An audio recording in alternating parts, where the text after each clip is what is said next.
Équipe, cohésion de groupe et régulation. C'est autour de ces trois termes que je vais tenter d'apporter un certain nombre d'idées, peut-être une clarification. L'équipe peut être regardée comme un groupe qui est arrivé à maturité. Tout groupe est confronté à la question de sa cohésion. Qu'est-ce qui fait qu'un groupe et puis une équipe à maturité arrive à une certaine forme de cohésion? Et tout d'abord, quels sont les enjeux de la cohésion de groupe? On peut en voir deux. Premier enjeu, évident, du côté de la production. Un groupe a besoin pour produire, qu'on soit dans un atelier, qu'on s'occupe d'un service, qu'on soit dans un cadre associatif ou simplement dans un groupe d'amis ou un groupe familial, un groupe a besoin pour produire d'une certaine organisation, d'une facilitation de sa production. Mais il a besoin surtout de trouver un équilibre psycho-affectif suffisamment satisfaisant quant à sa production et à son organisation. Cet équilibre psycho-affectif, c'est ce qu'on appelle la fonction de régulation dans un groupe. Alors, un groupe qui est marqué par la cohésion, c'est un groupe où les gens se connaissent, c'est un préalable.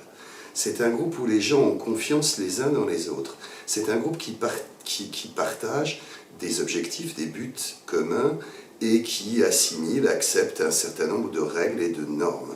C'est un groupe qui a foi en son avenir. C'est un groupe qui a donc un certain nombre de particularités. Les premières de ces particularités étant donc du côté de la connaissance mutuelle et de la confiance mutuelle. C'est l'un des enjeux majeurs de la régulation et c'est le troisième point auquel je voulais en venir. La régulation, donc cette capacité que peut trouver un groupe, une équipe, à trouver un équilibre affectif, un équilibre relationnel suffisamment satisfaisant pour produire.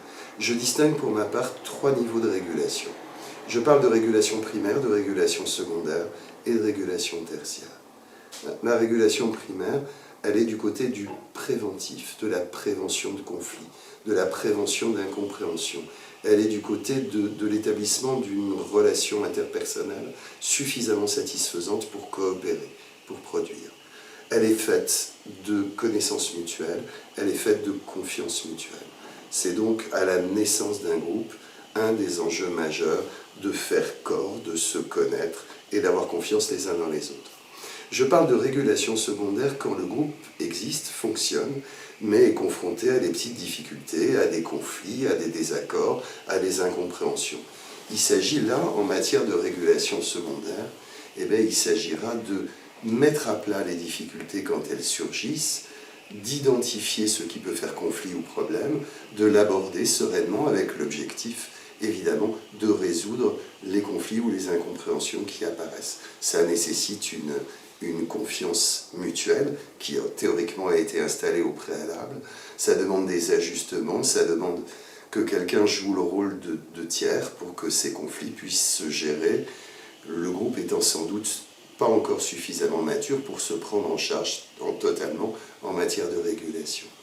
Je parle de régulation tertiaire, enfin, lorsque le groupe est paralysé dans l'atteinte de ses objectifs. Il y a donc là un enjeu de survie au niveau du groupe, et ça suppose, la régulation à ce stade-là, suppose un travail au long cours, où chacun puisse exprimer les difficultés qu'il rencontre, les attentes qui sont les siennes, ce qui le gêne, ce qui lui pose problème, où chacun soit en position d'écoute des difficultés de l'autre. Ça suppose évidemment une volonté mutuelle de résoudre le conflit.